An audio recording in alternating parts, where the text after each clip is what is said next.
Assalamualaikum warahmatullahi wabarakatuh.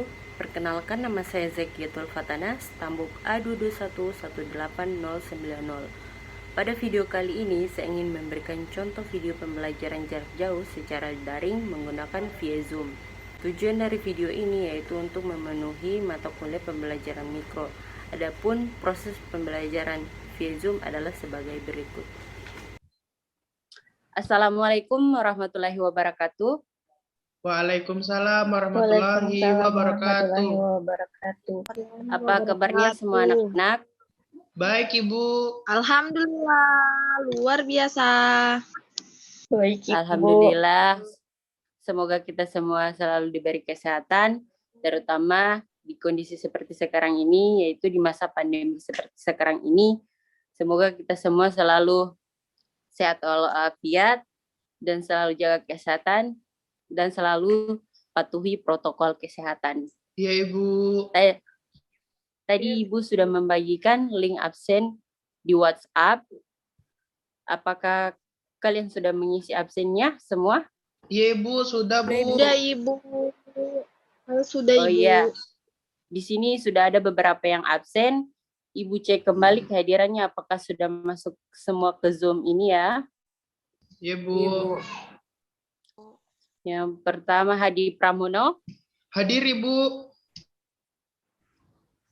Dian Anandita, Hadir, Bu. Irda,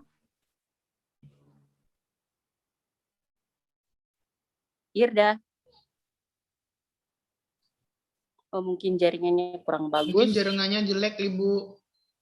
Iya. Makfira, Hadir, Ibu. Nurul Afika, Hadir, Ibu. Uraifatul Jannah, Hadir, Ibu. Irda tadi sudah ada, Irda? Hadir, Bu, hadir.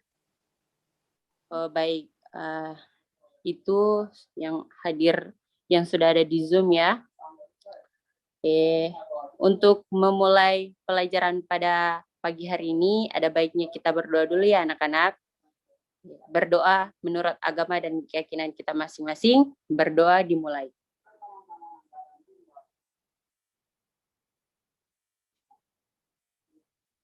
Selesai. Amin. Ya, kita langsung masuk saja pada materi hari ini, yaitu dengan kompetensi dasar menganalisis sistem pencernaan pada manusia, menyajikan hasil penyelidikan tentang pencernaan mekanis dan pencernaan kimiawi. Adapun tujuan pembelajaran pada hari ini yaitu melalui Zoom pengamatan presentasi guru tentang sistem pencernaan manusia, peserta didik dapat menjelaskan urutan organ sistem pencernaan, fungsi organ, dan proses pencernaan manusia dengan benar. Sumber buku yang Ibu ambil yaitu pada buku siswa IPA kelas 8 Kemendikbud revisi 2018. Langsung saja kita masuk pada materinya yaitu sistem pencernaan. Selanjutnya di sini ada anak-anak ada yang tahu apa itu pencernaan? Apakah terlintas di pikiran kalian? Apa sih itu pencernaan? Karena kan setiap hari kita pasti melakukan pencernaan itu. Ada yang Ibu. tahu apa itu pencernaan? Terkait makan-makan, Ibu. Oh ya, makan.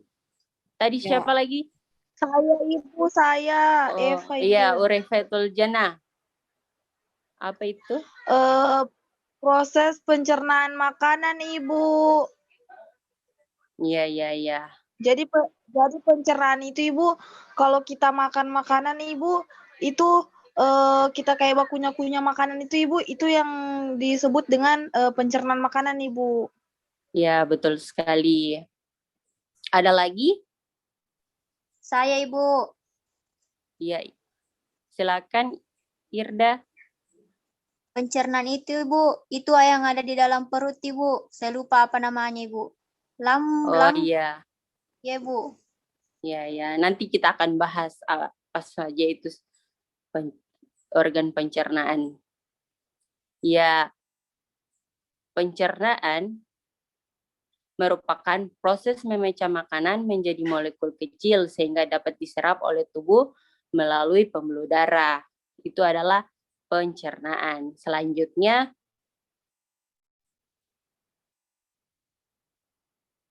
pencernaan makanan terbagi atas dua. Jadi pencernaan itu terbagi atas dua lagi, yaitu pencernaan mekanis dan pencernaan kimiawi. Bisa dilihat di sini ada gambarnya. Di sini ada seorang anak sedang makan. Jadi yang pertama itu pencernaan mekanis. Pencernaan mekanis yaitu terjadi ketika kita memakan makanan, mengolah makanan, mengunyah-ngunyah, itu adalah pencernaan mekanis. Jadi makanan itu dikunyah, diremes-remes, itu adalah pencernaan mekanis. Sedangkan pencernaan kimiawi, bisa kita lihat di sini, ada ini molekul-molekul ini. Jadi di pencernaan mekanis terjadi reaksi kimia yang mengurai molekul besar menjadi molekul yang lebih sederhana. Itu adalah pencernaan kimiawi. Selanjutnya,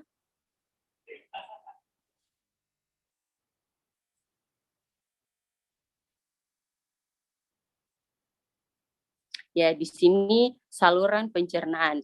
Saluran pencernaan merupakan saluran yang dilalui bahan makanan yang dimulai dari mulut, kerongkongan, lambung, usus halus, usus besar, rektum, dan berakhir di anus. Di sini ada gambarnya di sampingnya. Bisa dilihat sini ya gambarnya. Saluran pencernaan itu dari mulut ke kerongkongan, terus ke lambung, ke usus kecil, usus besar, rektum, dan berakhir di anus.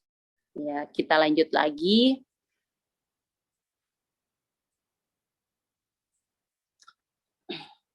Yang pertama, yaitu mulut. Di sini, di dalam mulut terdapat gigi, lidah, dan kelenjar air liur atau saliva. Air liur atau lendir, senyawa yang berfungsi sebagai antibakteri dan enzim amilase atau dikenal dengan enzim peptialin. Enzim ini akan memecah molekul amilom menjadi molekul maltosa. Di dalam mulut terjadi pencernaan mekanis dan pencernaan kimiawi. Jadi di mulut ini terjadi dua pencernaan, yaitu pencernaan mekanis dan pencernaan kimiawi. Kita lanjut dari mulut menuju ke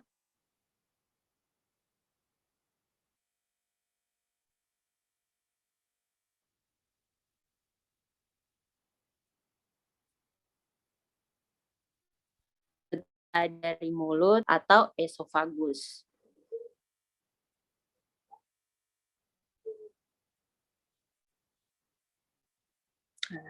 Setelah melalui rongga mulut, makanan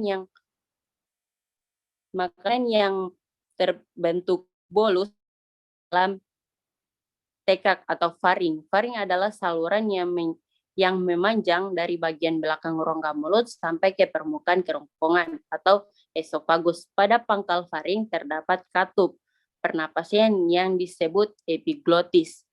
Epiglotis berfungsi untuk menutup ujung saluran pencernaan atau laring agar makanan tidak masuk ke dalam saluran pencernaan. Setelah melalui faring, bolus menuju ke esofagus atau kerongkongan. Otot kerongkongan kontraksi sehingga menimbulkan gerakan meremas yang mendorong bolus ke dalam lambung. Gerakan otot kerongkongan disebut gerakan peristaltik. Jadi di kerongkongan ini di kerongkongan terdapat faring. Faring itu yang menyambungkan rongga mulut ke kerongkongan. Nah, di pangkal faring terdapat epiglotis.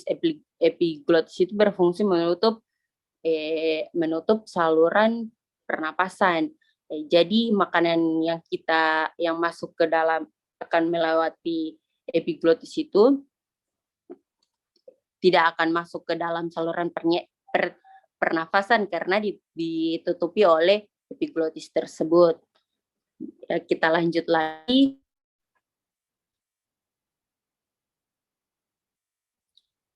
Setelah dari kerongkongan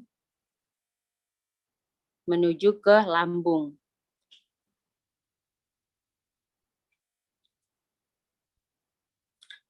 Setelah dari esofagus, makanan masuk ke lambung.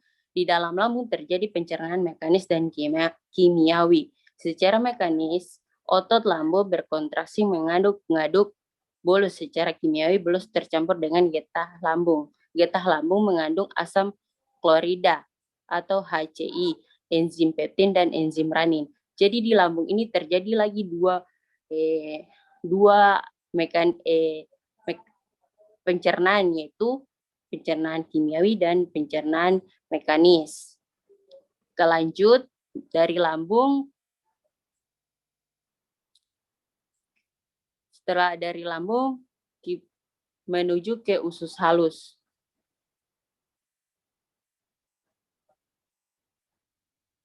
Di dalam usus halus terjadi penyerapan zat-zat makanan. Nah, yang terjadi di ilium, glukosa, vitamin yang larut dalam air, asam amino, dan mineral setelah diserap oleh villi usus halus akan dibawa oleh darah menuju hati dan diedarkan ke seluruh tubuh. Glukosa dan hati selanjutnya disimpan dalam bentuk glikogen, asam lemak, gliserol, dan vitamin yang larut dalam lemak. Setelah diserap oleh villi usus halus, akan dibawa oleh pembuluh getah bening menuju hati, kemudian disimpan dalam jaringan lemak. Jadi di usus halus ini terjadi penyerapan zat-zat makanan, yaitu yang diserap oleh villi usus halus, kemudian akan dibawa oleh pembuluh getah bening menuju hati, kemudian disimpan dalam jaringan lemak. Kita lanjut.